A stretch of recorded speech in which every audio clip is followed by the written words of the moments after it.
Bienvenidos a Contracorriente por Rompeviento Televisión por Internet. Soy Luis Hernández Navarro y hoy está con nosotros el profesor Pedro Hernández. Pedro es director de la Escuela Centauro del Norte y es también secretario general democrático de la sección 9, que agrupa a los maestros de educación básica de la Ciudad de México.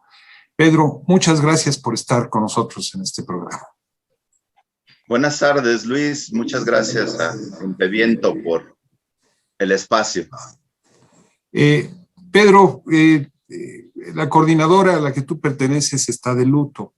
El día de ayer falleció el maestro Juan Melchor, miembro de la Dirección Política Nacional, representante del estado de Michoacán. ¿Te parecería bien que le dedicáramos este programa a su memoria? Sí, no solo dedicarle el programa, sino toda nuestra vida de lucha, el seguir caminando. Hay un pesar en la coordinadora, hemos perdido compañeros muy valiosos y bueno, esta batalla contra la pandemia se ha llevado desafortunadamente. Un abrazo a su compañera Mirna, a sus hijos, a nuestros compañeros de la sección 18 de Michoacán, a nuestra coordinadora, y en su honor seguimos en pie de lucha. En su honor seguimos en pie de lucha. Pedro, la coordinadora acaba de iniciar una caravana motorizada desde Chiapas hasta la Ciudad de México, en la que se demanda el restablecimiento de la mesa de diálogo entre la coordinadora y el presidente Andrés Manuel López Obrador, suspendida pues hace casi ya un año. ¿En qué consiste esta caravana? ¿Quiénes participan? Además de la demanda de reinstalar esa mesa de diálogo, ¿qué más plantean? El día de ayer, más de 1,000 maestros del estado de Chiapas, de la sección 7, de la sección 40, pero también de cuando menos 15 secciones más del país, en forma muy representativa por lo que implica trasladarse hasta Tuxtla Gutiérrez, Chiapas, partieron en la Caravana del Sur, llamada así porque pues viene del sur profundo de nuestro país. Está recorriendo los estados de Oaxaca, hoy llegará a Veracruz y mañana muy temprano pasará por Puebla. En la caseta de San Marcos se sumarán los compañeros del Estado de México y hacia mediodía está previsto su llegada a este espacio conocido como el Caballito Zaragoza, junto al Metro Zaragoza. Pues es un esfuerzo muy grande que está haciendo la Coordinadora Nacional de Trabajadores de la Educación en una jornada permanente de lucha y ante la suspensión prácticamente en lo que llevamos del 2021 del diálogo que se había establecido con el Ejecutivo Federal, uno, para resarcir los daños de la guerra contra el magisterio llamada reforma educativa durante Peña Nieto, y dos, para lograr acordar una serie de demandas que pues nos están implicando. Ahora mismo la Suprema Corte de Justicia hizo un fallo que perjudica gravemente a los jubilados, pero bueno, pues también en un futuro cercano a quienes lo vamos a llegar a hacer, la aplicación de las llamadas unidades de medida de actualización para el cálculo de pensiones, que estamos considerando prácticamente un atraco a las pensiones de nuestros compañeros, y la reedición mejorada, podemos decir, de lo que fue el servicio profesional docente, ahora llamada Ley del Sistema para la Carrera de las Maestras y los Maestros. Pareciera, decía algún analista, gatopardismo, que todo cambie para que todo siga igual. Entonces, con la implicación que significa arriesgar la vida, no solo por la pandemia, sino salir a la carretera, trasladarse más de 1,000 kilómetros desde el sur profundo de nuestro país, pues nuevamente la coordinadora ha decidido salir a la calle, no mantenerse en este chaleco de fuerza que ha significado pues estar en confinamiento obligatorio. Y bueno, pues esperamos que haya oídos receptivos en Palacio Nacional y que retomemos este diálogo permanente para solucionar las cosas. Era la impresión, Pedro, de que esta movilización se produce alrededor del vacío de muchos medios de comunicación que prefieren no darse por aludidos de que está la protesta y está la inconformidad magisterial. Quizás se creyeron la historia de que todo estaba en calma en el magisterio.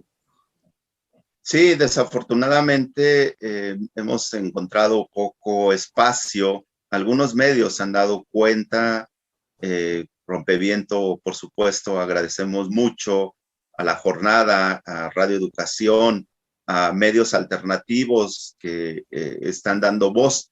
Sin embargo, pareciera que no sucede nada, que a veces el silencio se puede volver cómplice. Sin embargo, pues en la calle está la protesta.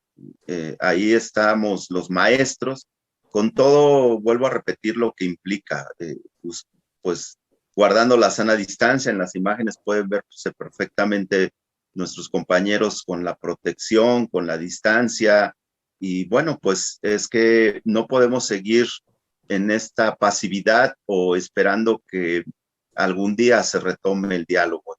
Ojalá haya eco también en los medios y pueda escucharse la voz de los maestros y las maestras.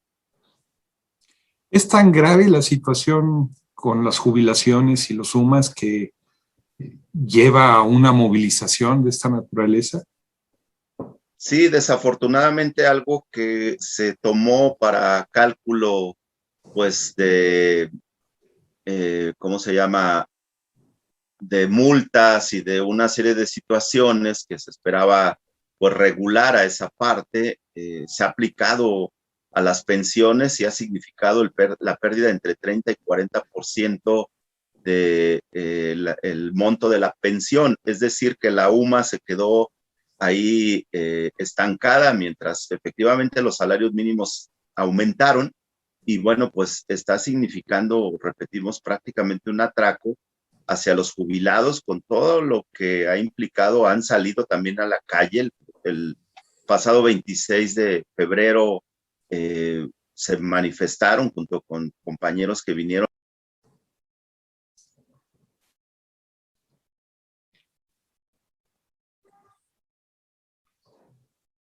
Un silencio, estas vallas que se colocaron previo al 8 de marzo, pues pareciera que es ahora un poco el lenguaje o el símbolo que nos están diciendo desde Palacio Nacional. Llegamos el 26, no hubo posibilidad de retomar el diálogo, y bueno, pues esperamos que mañana haya los oídos receptivos. Hay una nueva secretaria de Educación despachando y se le presenta como una maestra de banquillo que tiene experiencia escolar. ¿Ustedes sienten receptividad por parte de la nueva secretaria hacia las demandas del magisterio? Pues es que no hemos hablado con ella, entonces nos parece grave eso, porque pues quienes somos maestros sabemos que el diálogo, la cercanía, el hecho educativo es un intercambio. Entonces, pues lamentamos que después de su asunción, una vez que el secretario embajador se fue a cubrir pues su nueva tarea, pues no haya buscado. Nosotros hemos insistido, hemos llamado, hemos buscado con los funcionarios con los que se tenía contacto con el anterior secretario, y pues la respuesta ha sido que van a pasarle el mensaje. ¿Cuántos días llevamos ya de esta parte? Y nos parece que no está siendo empático como nos están pidiendo. A los maestros de banquillo nos están pidiendo que seamos empáticos con los niños, con los papás en esta situación ya a un año del cierre de las escuelas. Ojalá pues haya la indicación, la instrucción del Ejecutivo para que nos reunamos, retomemos pues acuérdate que llevábamos 18 mesas con el presidente, muy pocos avances, ofrecimientos, sí, pero ya la concreción ha sido muy difícil y muy tortuosa. Dos elementos básicamente ha sido, digamos, lo que ha impedido esta parte, que es el asunto del presupuesto, los dineros, pero también de las leyes, como la ley de SICAM, de la carrera de las maestras y los maestros, y entonces cada vez que hemos pedido la basificación para todos, el cumplimiento de los acuerdos, pues los funcionarios de la Secretaría de Educación Pública nos dicen, pues es que no podemos porque USICAM, que es la unidad de este sistema, tiene una serie de disposiciones jurídicas que no permiten avanzar. Entonces nos parece que tenemos que rebasar. El presidente en la última reunión de diciembre ofreció poder, tal vez, un decreto que pudiera saltar o salvar esta situación. Entendemos que está legislado y está acotado, pero nos parece que es posible poder avanzar en las demandas como es la estabilidad laboral. Pedro, comenzamos este programa dedicándoselo al profesor Juan Melchor, que falleció por COVID. Tú mismo has enfrentado la enfermedad, afortunadamente saliste adelante. ¿Qué tan grave ha sido la pandemia sobre el magisterio con la información que tienes? Pues es que son cientos de compañeros. Me ha tocado en esta función de secretario general, pues dar pésames a varias decenas de compañeros aquí en la Ciudad de México que han fallecido, que han perdido la batalla. A nivel nacional, pues no tenemos una cifra exacta, pero más de 2,000 maestros han sido afectados en esta parte. Desafortunadamente, nuestro instituto, el ISSSTE, pues ha tenido un desmantelamiento continuo en estos gobiernos neoliberales. Habíamos platicado con el presidente también cómo fortalecerlos. Había definido desde el 2020 un presupuesto de 5,200 millones para atender algunas urgencias en hospitales, en materiales, en especialistas, en componer un poco la infraestructura dañada del instituto. Y bueno, pues todo el 2020 estuvimos esperando. Apenas hace 20 días tuvimos reunión con el secretario de Hacienda y el director del ISSSTE, y pues se comprometieron a que antes de que culminara este marzo nos iban a presentar la ruta de la aplicación de ese presupuesto. Seguimos esperando. Ojalá pues ya se componga. Diario tengo que hacer reportes al ISSSTE de hospitalización urgente para compañeros, de tanques de oxígeno, además del rezago de atención en otras enfermedades. El magisterio pues tiene situaciones de comorbilidad fuertes y también padecimientos. Entonces nos parece que ahí requerimos atender urgentemente esta parte también. Pedro, tiene la impresión de que está en el aire una campaña que busca presentar otra vez a los maestros como flojos, como vagos, que no quieren regresar a clases, que están buscando pretextos. La primera pregunta es, ¿se han suspendido las clases? No, nosotros somos enfáticos.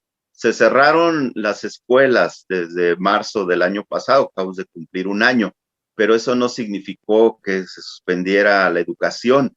Seguimos trabajando, enseñando, aprendiendo, como decimos, los maestros de a pie. Hemos buscado opciones, alternativas.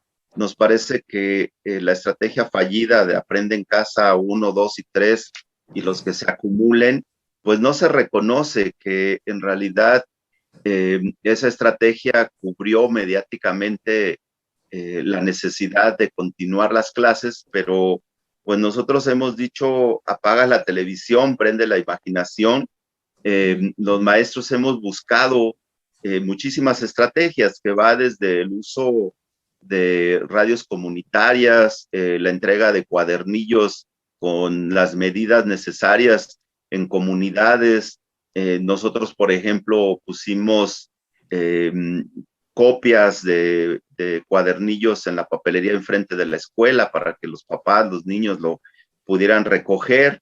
Hemos explorado las distintas plataformas con la dificultad que implica la carencia de dispositivos en padres y en niños, pero nos parece que esta simulación que no ha tenido un balance concreto, la entrega además a la iniciativa privada, a las grandes corporaciones, las cuentas de niños, de maestros, de datos, pues nos parece muy grave. En lugar de fortalecer la infraestructura de las escuelas, de desarrollar programas propios, pues se ha optado por esta situación. Se plantea que llegó para quedarse y nos parece que los maestros no renunciamos al uso de tecnologías, hemos tenido que buscar la capacitación por nuestra propia cuenta, porque la SEP lo que dijo es, pues ahí está, estas grandes corporaciones, pueden ustedes acceder y muchos maestros lo han hecho,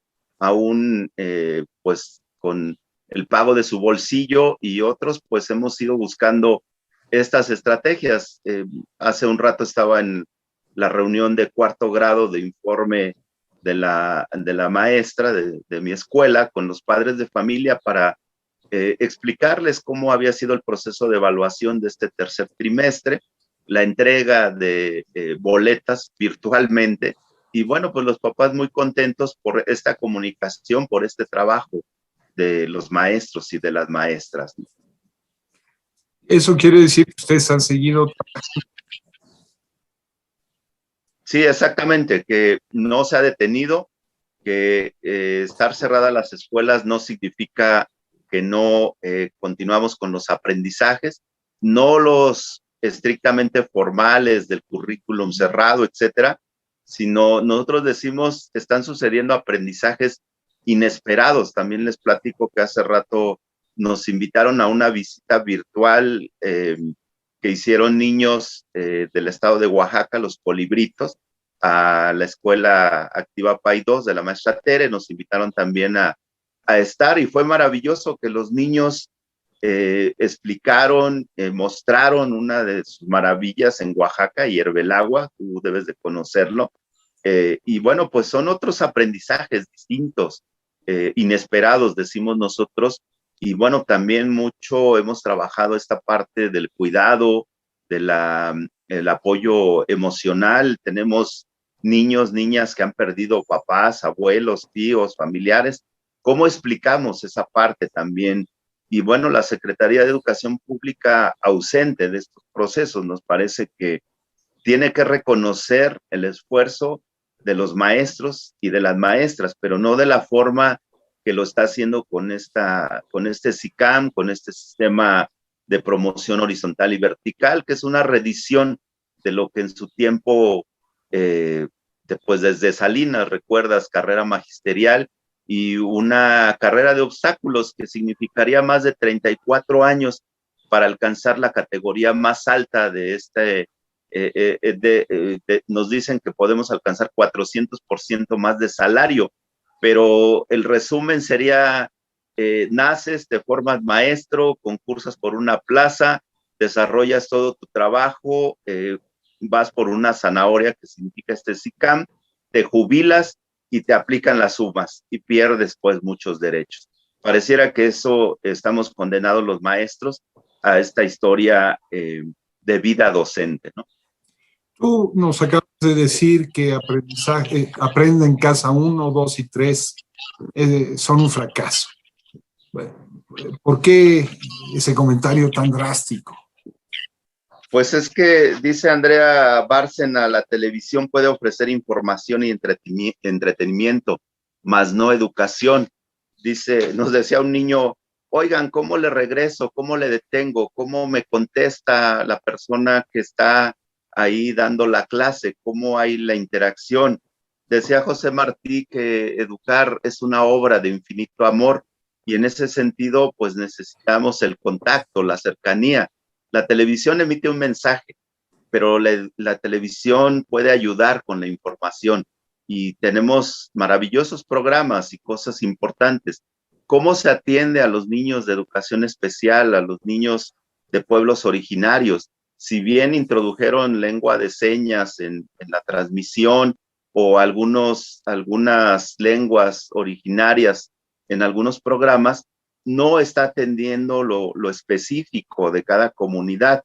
Los niños nos dicen, pues ya me aburrí y simplemente pues puedo dejar prendida la televisión, pero no estar en esa interacción.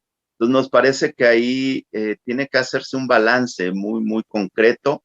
Estamos de acuerdo en el uso de tecnologías, de procesos informativos, de pues los avances científicos, pero necesitamos, sí, las clases presenciales, estamos de acuerdo, pero ¿cuáles tendrían que ser las condiciones no mínimas, sino necesarias para regresar a la escuela? ¿Cuáles, Pedro? ¿Cuáles son esas condiciones para regresar a las clases presenciales?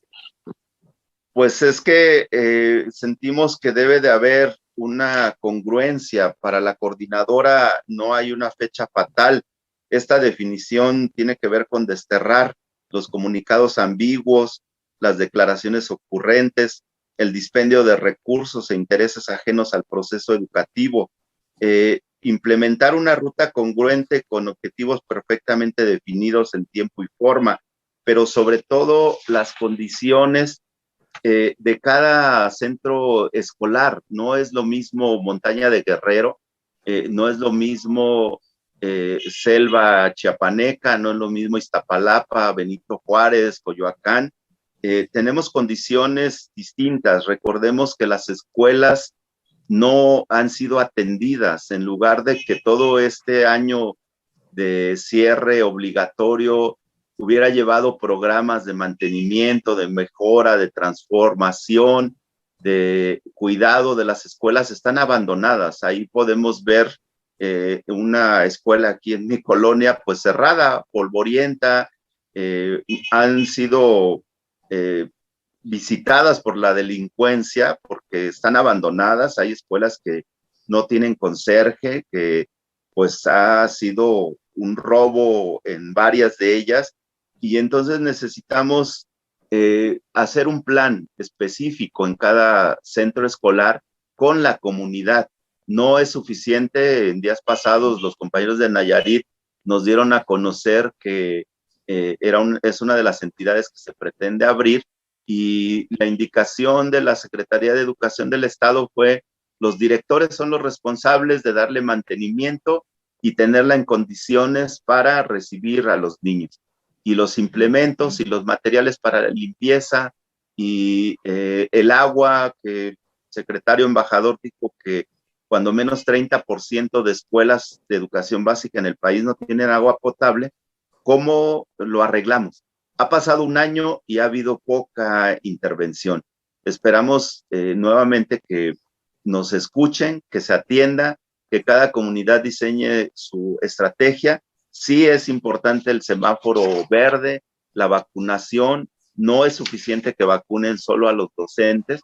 Recuerden que en las escuelas confluimos, no sé, por ejemplo, nosotros, 450 niños, lo que implica pues no, confluyendo ahí, y puede ser centro de contagio. Hemos tenido pérdidas no solo de maestros, hay niños que han tenido contagio, y bueno, por supuesto, pérdidas de papás, de abuelos, de tíos. Entonces, nos parece que ahí sí necesitamos resolver muy bien esta parte. ¿Tiene la Secretaría de Educación Pública un plan para el regreso a clases? Nos parece que no, que está todavía pues solo en formulaciones muy generales. Por eso decimos que los comunicados no deben de ser ambiguos, que debe de haber una estrategia no solo nacional, no solo estatal, no solo regional, sino a ras de tierra. Es decir, en cada escuela qué está pasando, qué necesidades hay, qué población atiende, cómo sí se involucran los padres, pero se responsabilizan los distintos órganos de gobierno. Quiere decir, en la Ciudad de México necesitamos que las alcaldías desarrollen procesos de mantenimiento a las escuelas, doten de lo necesario, se compongan los sistemas hidráulicos. Imagínense un año cerrado, pues seguramente tendremos muchos problemas, pero también necesitamos los implementos y necesitamos que el personal docente y el personal administrativo de intendencia pues tenga la estabilidad laboral. Ese es el otro problema que tenemos. Nos falta personal en muchas escuelas y por otro lado pues no tenemos una estabilidad laboral, no están los procesos de basificación avanzados. Todo el 2020 se detuvo ese proceso y bueno, por eso estamos exigiendo la reactivación de la Mesa Nacional con la coordinadora. Pedro, se ha hablado, nos quedan 2 minutos, se ha hablado de que se regresaría a clases en Chiapas, porque hay semáforo verde. Y uno ve las cifras y resulta que Chiapas es el estado de la República con menos muertos por COVID en relación al número de habitantes. Sin embargo, al mismo tiempo, uno ve que es el estado con mayor pobreza, o de los estados con mayor pobreza, sin infraestructura hospitalaria, sin médicos, con una gran cantidad de enfermedades infecciosas. ¿Cómo explicarnos la paradoja de que haya tan pocos muertos en condiciones de falta de infraestructura tan grande? Sí, creo que por eso los maestros de Chiapas salieron el día de ayer en esta marcha caravana, porque el gobernador no está atendiendo. Una y otra vez, igual en la mesa, se ha precisado los temas, los acuerdos, y bueno, regresando al estado de Chiapas, los compañeros, pues lo grave, el propio comité ejecutivo de la sección 7 prácticamente cesado, aun cuando tiene toma de nota, aun cuando es un comité legalmente establecido. El trato ha sido demasiado duro y nos parece que no podemos continuar en esta lógica. Mañana recibiremos a nuestros compañeros a mediodía en el Caballito Zaragoza. Sabemos que el recorrido es largo, que es cansado, que implica un gasto y una dinámica muy fuerte, pero pues estamos dispuestos aún a pesar de todo esto, a mantenernos en esta lucha. Maestro Pedro Hernández, muchísimas gracias por esta explicación tan detallada, tanto de la caravana como de los retos del regreso a clases presenciales en la Ciudad de México. En la Ciudad de México y en el país. Claro, muchas gracias, Luis, muchas gracias, Rompeviento. En la calle la protesta, en el aula, que no necesariamente es físicamente en la escuela, sino nosotros decimos que la escuela es donde están los niños, donde están los maestros, donde está la comunidad escolar. Ahí está la propuesta. En la calle la protesta, en el aula la propuesta. Muchas gracias. Pedro, muchísimas gracias. Y ustedes, amigos y amigas, muchísimas gracias por su amable compañía el día de hoy. Ya saben, los esperamos el próximo martes aquí por Contracorriente, Rompevientos o Televisión por Internet. Hasta la próxima.